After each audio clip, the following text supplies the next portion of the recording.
Kisah akan berfokus pada seorang janda bernama Dokhi yang mengalami penipuan dan melapor ke kantor polisi, yang dari laporannya diketahui bahwa Dokhi baru saja mengalami musibah, rumahnya kebakaran, dan karena pihak asuransi tak mau menanggungnya, akibatnya Dokhi yang putus asa pun memutuskan untuk mencari pinjaman demi melanjutkan hidup yang penuh beban ini, di mana usahanya membuahkan hasil ketika seseorang yang mengaku sebagai manajer sebuah bank menawarkannya pinjaman khusus untuk masyarakat kelas bawah, yang untuk mendapatkan pinjaman tersebut, Dokhi diminta untuk menyetorkan sejumlah uang sebagai jaminan dari pinjamannya. Namun setelah mentransfer sejumlah uang kepada si manajer, Dokhi tak kunjung mendapatkan pinjaman seperti yang dijanjikan, sehingga ia mendatangi bank yang dimaksud dengan harapan bisa mempercepat proses pencairannya. Namun yang terjadi adalah Dokhi justru harus menerima kenyataan pahit bahwa dirinya telah ditipu. Bukannya merasa simpati, Pak Polisi yang bernama Pak ini justru terkesan menghakimi Dokhi yang dianggap bodoh karena tidak curiga sama sekali dan bahkan sampai 8 kali melakukan setoran kepada si penipu tersebut. 총 8차례나 하셨네?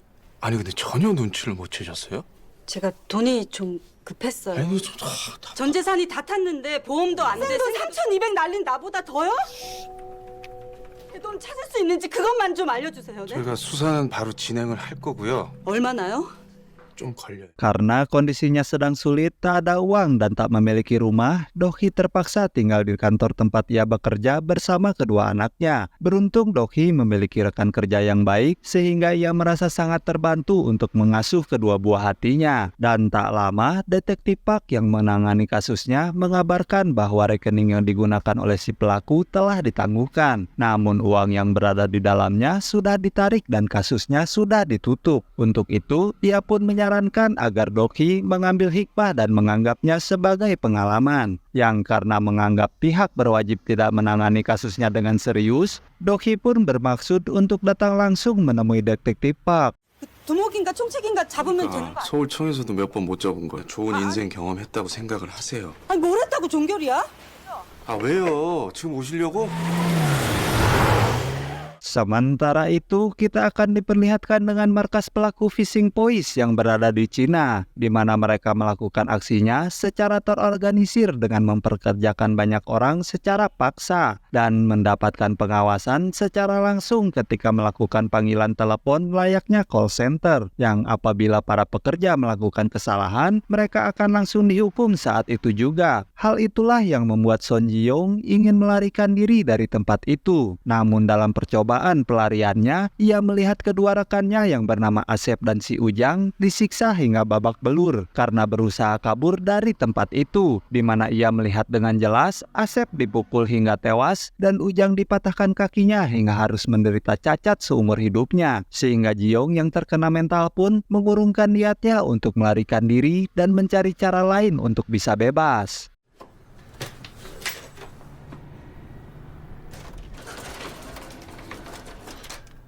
이름 흑경하예요. 도망치면 가족들이 그 대가를 치를 것이고. Untuk itu, Ji-yong menghubungi Dokhi yang menjadi korban dari voice phishing-nya, di mana Dokhi yang mengetahui bahwa si pelaku kembali menghubunginya pun langsung ngomel-ngomel meminta uangnya dikembalikan. Yang karena sudah kena tipu mentah-mentah, Dokhi pun merasa ragu untuk menolong Ji-yong yang menawarkan diri untuk bekerja sama dan memberikan informasi terkait organisasi voice phishing yang melibatkannya, sehingga ia mematikan teleponnya dan segera menghubungi detektif Park untuk menanyakan informasi apa saja yang polisi butuhkan untuk mengungkap kasus ini. Yang karena tidak bisa dihubungi, Dokhi pun menghubungi layanan pengaduan untuk menyampaikan masalahnya tersebut. Dan di luar dugaan, polisi justru memintanya untuk datang ke kantor yang jaraknya cukup jauh dari tempat itu, yang meskipun sudah dijelaskan bahwa ia sedang dalam kondisi tak bisa kemana-mana karena si penipu akan menghubunginya, Pak Polisi tetap kekeh memintanya untuk melakukan hal yang sama. 뭐 받아야 되는지 그것만 알려주세요. 일단은 가까운 경찰서를 가시고요. 전화가 온다고!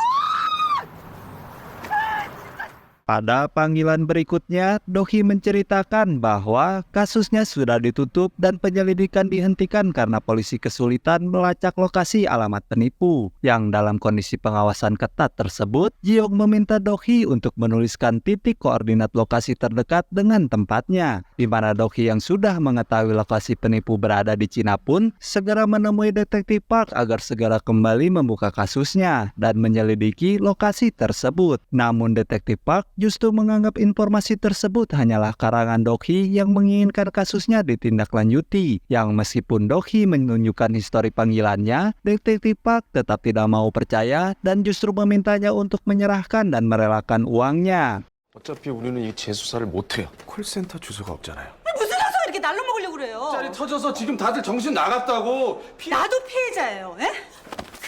재수사 약속하고 가요. 그래. Tanggal 16 Juli 2016, dengan bermodalkan petunjuk pertama dari Jiong, Dohi di luar jam kerjanya terus berusaha untuk menangkap si pelaku. Ia menempelkan selebaran dan membagikannya kepada orang-orang di jalanan untuk mengumpulkan para korban pengelabuhan suara agar kasusnya dibuka kembali oleh kepolisian. Yang ketika sedang menempelkan selebarannya, Dohi menemukan sebuah poster yang menawarkan hadiah dalam jumlah besar apabila berhasil menangkap pelaku kejahatan phishing voice. Untuk itu, Dohi mulai mendatangi satu persatu korban voice phishing untuk mendapatkan support dan memperjuangkan hak mereka. Namun sayangnya, mereka tidak bersedia untuk bergabung. Tak ingin menyerah begitu saja, Dohi membuka peta dan mencari tahu lokasi yang sudah ia dapatkan. Kemudian menandai setiap tempat yang memiliki ciri-ciri yang disebutkan oleh Jiong. 보이스피싱 범죄가 기승을 부리고 있는데 굉장히 조직적이에요. 콜센터 상담원까지 분업화가 돼 있고요. 또 해외에 콜센터를 두고 활동하기 위치 파악을 하게 된다고 해도 해도가 가능한 것 아닙니까?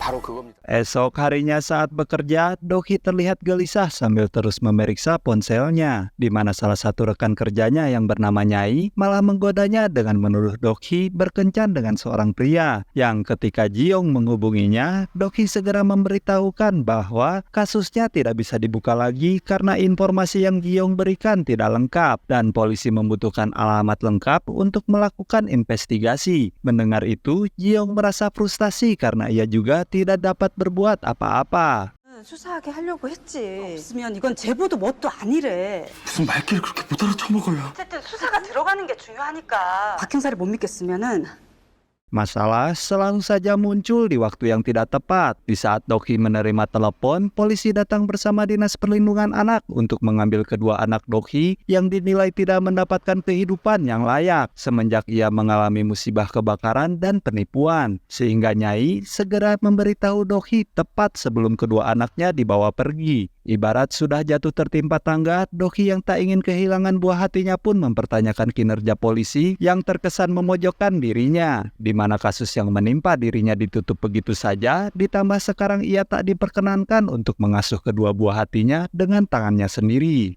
아니 무슨 법이 이래? 이게 법이에요? 어머니, 저희 때리는 것만 학대가 아닙니다, 어머니. 선생님. 지금 놀이방 보낼 돈도 없으시잖아요. 저희도 아이들 보호할 의무가 있습니다. 선생님. 엄마가 금방 데리러 갈게.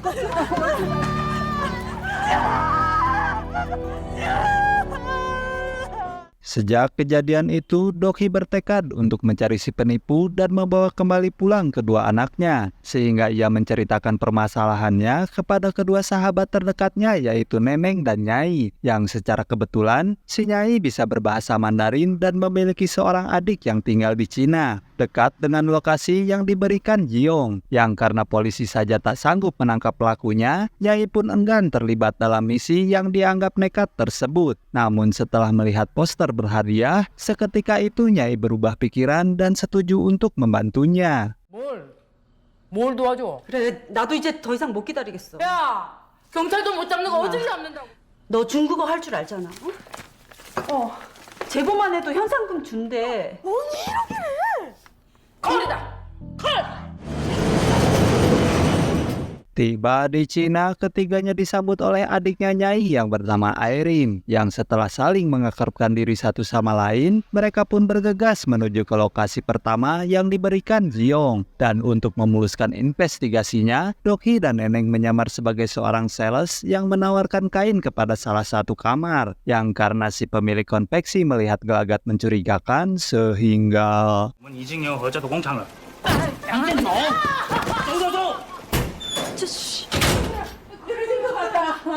Sementara Jiong sendiri nampak putus asa karena tak dapat menghubungi Dokhi di luar jam kerjanya. Jangankan menggunakan ponsel, untuk membeli rokok di seberang jalan saja ia harus nitip satpam karena tidak diizinkan untuk keluar dari markas tersebut. Di mana Ujang yang mabuk karena frustasi dengan keadaan terlibat pertengkaran dengan pengawas di sana. Yang karena tak tega dengan kondisinya, Jiong pun melibatkan diri hingga menjadi bulan-bulanan pengawas di sana.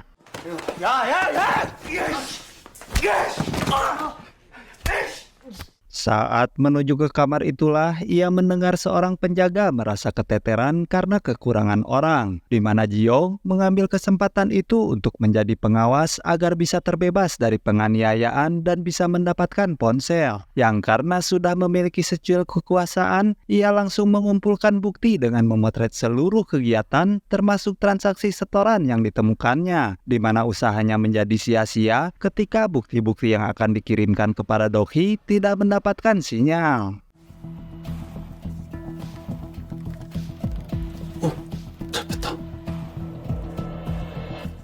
Sebagai pengawas, kini Jiong bertugas menjemput anggota CS baru bersama beberapa orang pengawas lainnya. Yang setibanya di markas, para anggota baru disita ponsel dan kartu identitasnya. Lalu dengan paksa, mereka dikurung pada satu ruangan. 뭐해? 아, 예.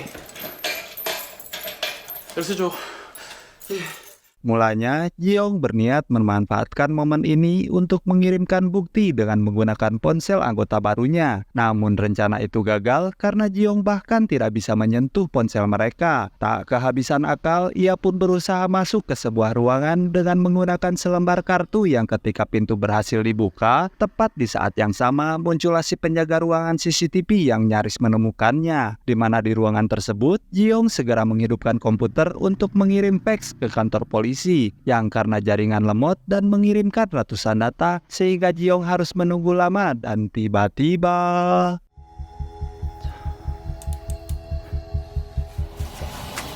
너 여기서 뭐해? beruntung si penjaga sedang sibuk dengan segepok uang yang diberikan si Glasses yang hendak melancarkan bisnisnya dengan si Ujang, di mana si Ujang datang ke ruangan tersebut untuk membeli barang nge-fly dari si Glasses. Jiong yang melihat kesempatan pun meminta Ujang untuk mengulur waktu sampai ia selesai mengirimkan semua datanya. Yang karena tak memiliki cara lain, Ujang pun pasrah menerima bogeman mentah dari si Glasses yang kesal kepadanya. 이렇게 안 되는 거야, 진짜. 신발 새끼야. 아, 씨, 렉 걸렸나? 빨리 닫아! 가리켜! Tanggal 18 Agustus 2016, informasi yang Jiong kirimkan pun membuat heboh pihak kepolisian, di mana detektif kali ini benar-benar dibuat takjub sekaligus merasa bersalah karena sudah mengabaikan informasi yang diberikan Dokhi sebelumnya. Untuk itu, ia pun kembali menghubungi Dokhi dan mengabarkan bahwa kasusnya kembali dibuka dan memintanya agar segera datang ke kantor polisi, di mana detektif Park dibuat terkejut tatkala mengetahui jika Dokhi nekat pergi ke Cina untuk menangkap bos besar penipunya. Namun karena Dokhi masih sakit hati dan belum percaya sepenuhnya, ia pun meminta salinan fax yang dikirimkan Jiong sebagai bentuk permintaan maaf detektif Park. 나한테 당장 보내요. 지금 당장. 자료는 외부 유출 금지예요. 박현이 앞으로 왔다면서 무슨 외부 유출? 옆에 누구 있어요? 나도 똑똑히 들었습니다. 지금 당장 보내요. 당장. 유두리 좀 챙겨요.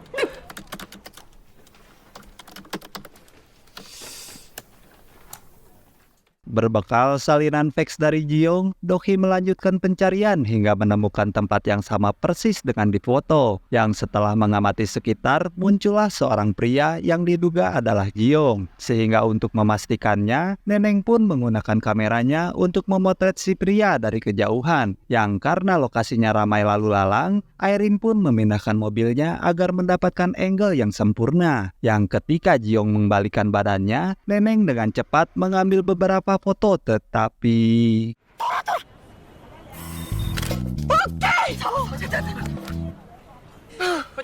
메모리 카드 안 넣었네. tak kehabisan akal, Dokhi dan Nyai pun kembali melakukan penyamaran dengan menjadi tukang jahit di pinggir jalan. Sementara Neneng dan Airin mengawasi dari jauh dan kali ini berhasil menyimpan foto yang diambilnya. Melihat Jiong keluar dari markas, Dokhi segera mengacungkan kode lokasi yang diberikan Jiong pada selembar kertas. Yang karena kertasnya terbalik, Jiong pun sempat bingung dengan kelakuan dua ibu-ibu parubaya ini. 뭐야 저거? 아이씨 근데 산다. 그지?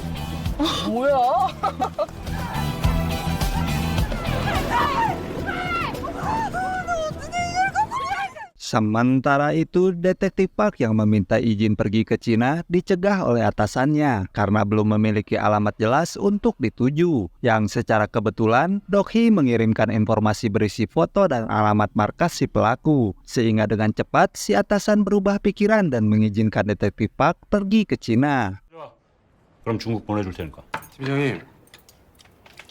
야, 이거 진짜 콜센터 주소야? Setelah mengetahui keberadaan Dokhi, Jiong yang hendak menghampirinya sendirian pun terpaksa harus ditemani senior pengawasnya, di mana si senior khawatir jika Jiong yang tidak dapat berkomunikasi dengan baik karena belum bisa berbahasa Mandarin. Yang hal itu justru malah membuat Dokhi kebingungan karena tidak mengerti dengan apa yang diucapkan si senior. Namun beruntung, Nyai datang di waktu yang tepat dan segera melayani si senior untuk menjahitkan pakaiannya. 5分钟就行。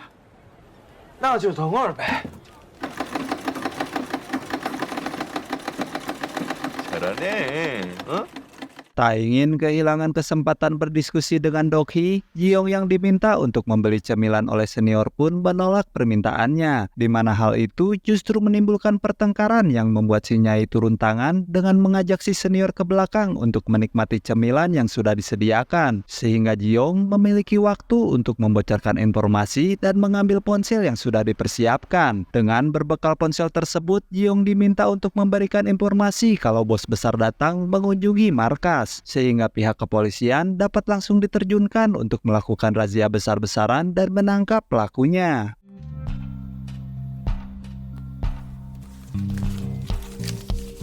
총책이 오면 꼭 우리한테 알려. 중국이랑 공조해서 콜센터 덮친대. Sementara itu, Detektif Park menghubungi Dokhi untuk menginformasikan bahwa dirinya akan tiba esok hari dan langsung melakukan razia bersama kepolisian Cina. Yang di waktu bersamaan, Jiong bersama para pengawas lainnya sedang berkumpul untuk menyambut kedatangan bos besar. Karena tak ingin menyiapkan kesempatan itu, Jiong pun segera izin ke toilet untuk mengirimkan pesan kepada Dokhi. Yang karena mengetahui polisi akan datang esok harinya, Jiong pun panik dan perlu sedikit ditenangkan.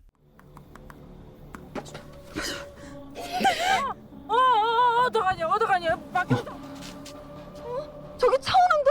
청첩장가? Sementara Ujang ngefly di kamar mandi, muncullah segerombolan orang yang langsung menghabisi semua pengawas. Bahkan Jiong yang bersembunyi dan belum sempat meminta pertolongan pada Dokhi pun tak luput dari serangan dan membuatnya terluka, serta ponselnya hancur terinjak-injak, di mana Dokhi yang memantau di luar merasa terjadi sesuatu yang tidak beres. Namun ia memilih menunggu kabar dari Jiong jika benar-benar terjadi sesuatu yang tidak diinginkan.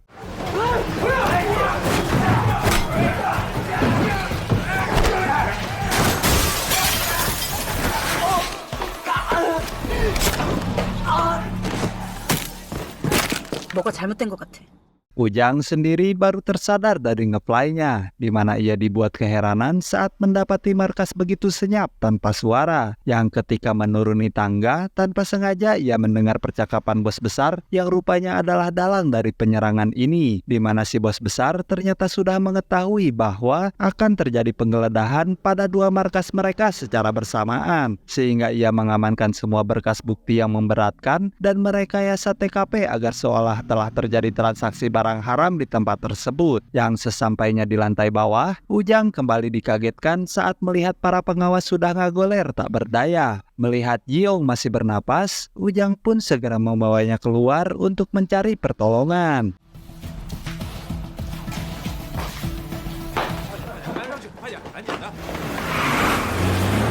Setelah Neneng memotret plat nomor mobil si bos besar, Dokhi yang tak ingin kehilangan jejaknya pun segera melaporkan peristiwa yang baru saja terjadi. Dan kebetulan detektif Park baru saja tiba di Cina, sehingga Dokhi memintanya untuk segera bertindak sebelum si bos besar melarikan diri entah kemana. Namun detektif Park yang berdegong tak percaya buruannya kabur justru malah mewanti-wanti Dokhi agar tidak bertindak gegabah dan menyuruhnya untuk diam dan panjatkan doa agar operasi razia besok berjalan lancar. Yang karena tak ingin kehilangan satu-satunya kesempatan, Dokhi pun meminta Airin untuk tancap gas mengejar mereka. Tetapi...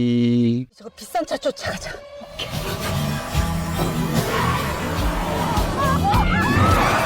Ya, muncullah si Ujang ngegandong Jiong yang hampir saja tertabrak mobil mereka. Beruntung Airin sigap mengerem sehingga keduanya selamat dari maut. Di mana Dokhi yang melihat Jiong terluka segera meminta dipanggilkan ambulans dan membantu menghentikan pendarahannya. Yang di situ Jiong masih sempat meminta maaf dan memberikan ponselnya yang berisi rekaman si bos besar. Di mana dari rekaman tersebut akhirnya diketahui bahwa si bos besar hendak melarikan diri menggunakan pesawat. Sehingga dengan cepat Airin memacu mobilnya ke bandara saat itu juga. 제가 다 잘못했어.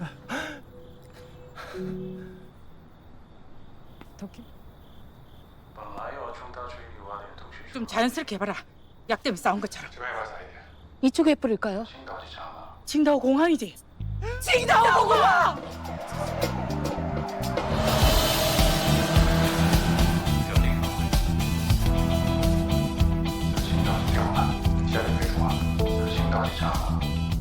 Beralih ke detektif Park yang baru saja tiba di TKP, di mana Nyai yang sudah menunggunya diabaikan begitu saja karena ia terburu-buru ingin menangani kasus. Namun karena polisi lokal hanya bisa berbahasa Mandarin, ia pun tidak diizinkan masuk ke TKP. Tapi untungnya Nyai datang di saat yang tepat, di mana ia segera menerjemahkan ucapan detektif Park, sehingga ia merasa sangat terbantu dan menjadikan Nyai sebagai penerjemah.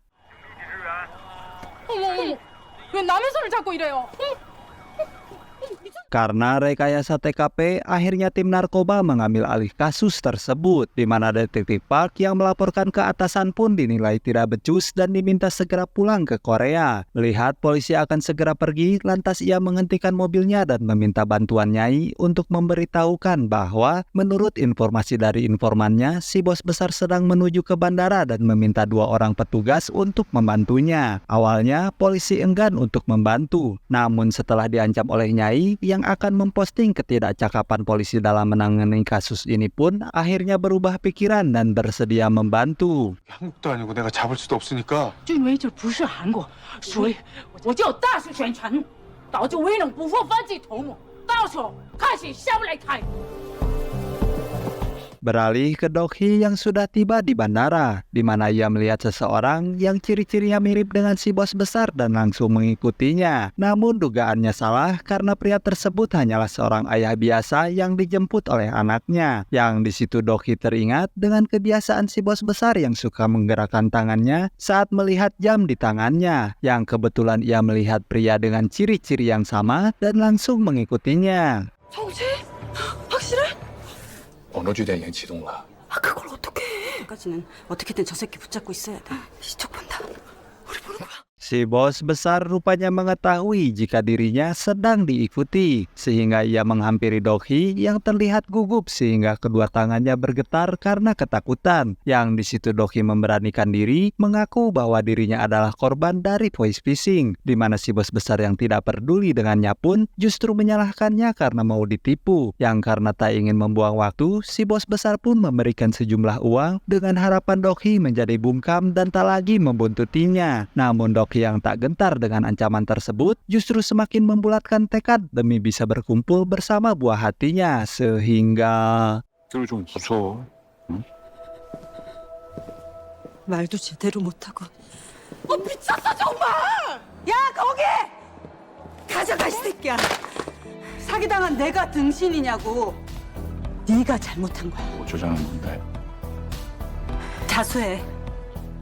alhasil Dokhi pun diseret ke kamar mandi dan dipukuli hingga tak berdaya. Yang di situ Dokhi mendapatkan kesempatan untuk mengambil paspor dan tiket penerbangan si bos besar tanpa sepengetahuannya. Yang setelah puas menghajarnya, si bos besar pun pergi tanpa mengetahui paspornya telah hilang. 와, 이 개 같은 년.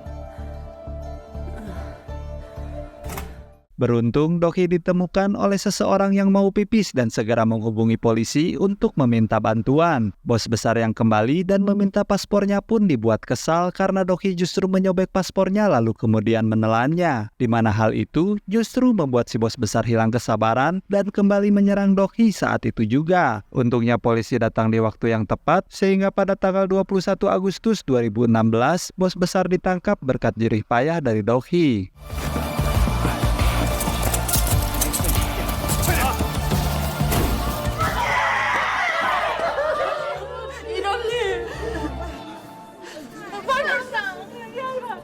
Pada akhirnya, polisi pun mulai mengumpulkan bukti dan keterangan dari para saksi korban penipuan, di mana si bos besar yang tak ingin terjerat hukum pun memberikan kompensasi melalui pengacaranya agar Dokhi mau berdamai dan mencabut perkaranya. Namun karena Dokhi sudah membulatkan tekadnya, ia pun menolak kesepakatan tersebut lalu pergi begitu saja. Sementara hadiah yang dijanjikan oleh polisi sampai saat ini tidak pernah dibayarkan meski si bos besar kini sudah mendekam di penjara. 이게 3억이에요, 3억. 예? 로또 공 터지는 소리 하지 마시고.